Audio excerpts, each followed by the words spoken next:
All right, let's talk about one of the biggest hurdles for anyone trying to build something online. How in the world do you find your niche? We're going to dive in and build a real strategy so you can stop guessing and, finally start growing. I mean, we've all been there, right? You pour everything you have into a piece of content. You hit that publish button and it's just crickets. It is so frustrating, especially when you look around and see other channels in your space just exploding. It feels like you're shouting into a black hole. But what if the problem isn't your content? What if it's who you're trying to talk to? So here's our game plan. We're going to walk through 5 key steps. We'll start with why niching down is basically your secret weapon. Then we'll figure out what a niche actually is. After that, I'll give you a simple formula to find yours, hand over the toolkit you need for research, and finally, show you how to go from just finding your niche to completely owning it. And that brings us right to our first section, the niche advantage. Remember that whole shouting into a black hole feeling? Well, the answer is to stop shouting. Stop trying to be for everyone. In a world where there are billions of hours of video being watched every single day, trying to be broad isn't a strategy. It's a dead end. Specializing is your superpower. And this is where it all clicks. Instead of fighting for little scraps of attention in a huge, crowded space like, say, fitness, niching down lets you become a big fish in a small pond.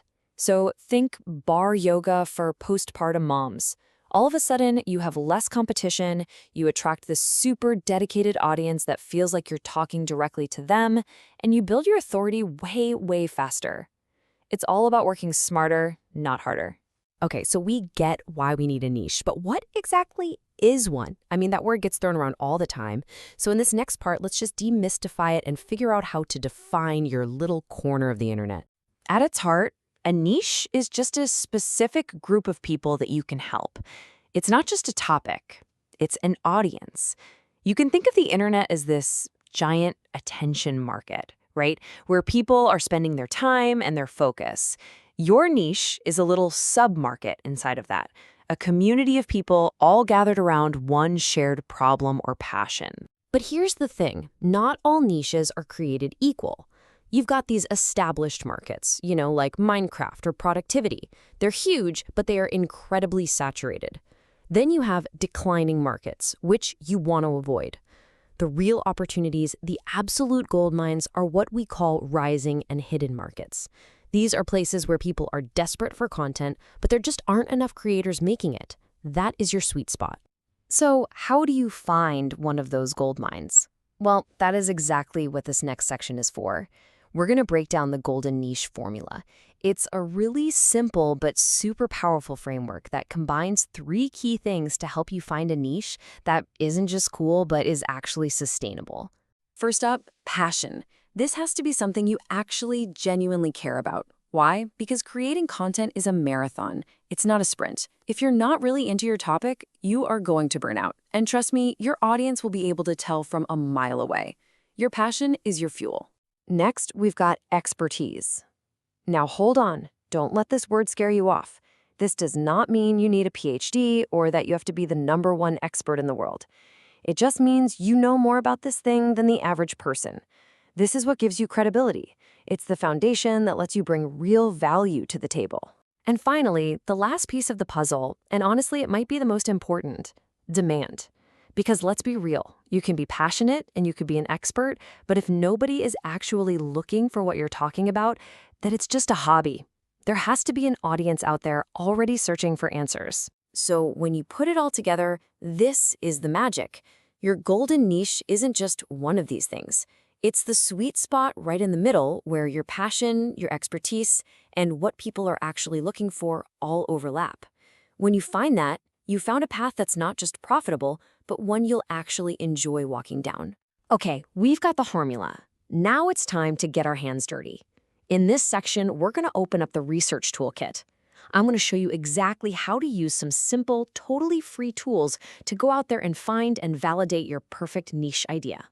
That's the million-dollar question, isn't it? With a whole internet of ideas, where do you even begin to look? It can feel pretty overwhelming. But the good news is you don't have to guess. There's a clear step-by-step process you can follow. Here's the game plan in 4 simple steps. First, just brainstorm. Make a big list of ideas based on your passions and your skills. Second, use those simple tools we're about to cover to see if people are actually searching for those ideas. Third, go spy on the competition a little bit, see what's working for them. And fourth, and this is key, find the gaps. Find the questions people are asking that nobody is answering very well. And these are the tools you're going to use. Seriously, that's it. Start with YouTube and Google. Just type in a word and see what autocomplete suggests. Those are real people's searches. Then pop over to Google Trends to see if a topic is growing or fading away. Dive into places like Reddit and TikTok to find communities and see what they're buzzing about. And here's a great little trick. Go to Wikipedia and search for the List of Hobbies page. You'll find thousands of potential ideas you never would have thought of. All right, let's bring it all home with our last section. Finding your niche is a massive first step, but it's not the finish line. Now we need to talk about how you go from being just another creator in that space to becoming the go-to authority, how you turn your little corner of the internet into your kingdom. And this is a really important mindset shift. You've claimed your territory. Now, how do you plant your flag? How do you build your castle? The goal isn't just to be in the niche. The goal is to be the first name that pops into someone's head when they think about that topic. So here's your playbook. Start by becoming a detective. Go deep on your competitors' channels. Read their comments. What are people asking over and over again? What are they confused about? Look at the keywords they're targeting. Your mission is to find the gaps, the things they've missed, so that you can create the ultimate piece of content on that topic. Every single time you create something, your goal should be to solve a problem better than anyone else. That is how you become the authority. And that's really it. You've got the framework, you've got the tools, and now you have the strategy. The only thing left is to take action. So the question isn't if you can find a niche. The real question is, which one are you going to own?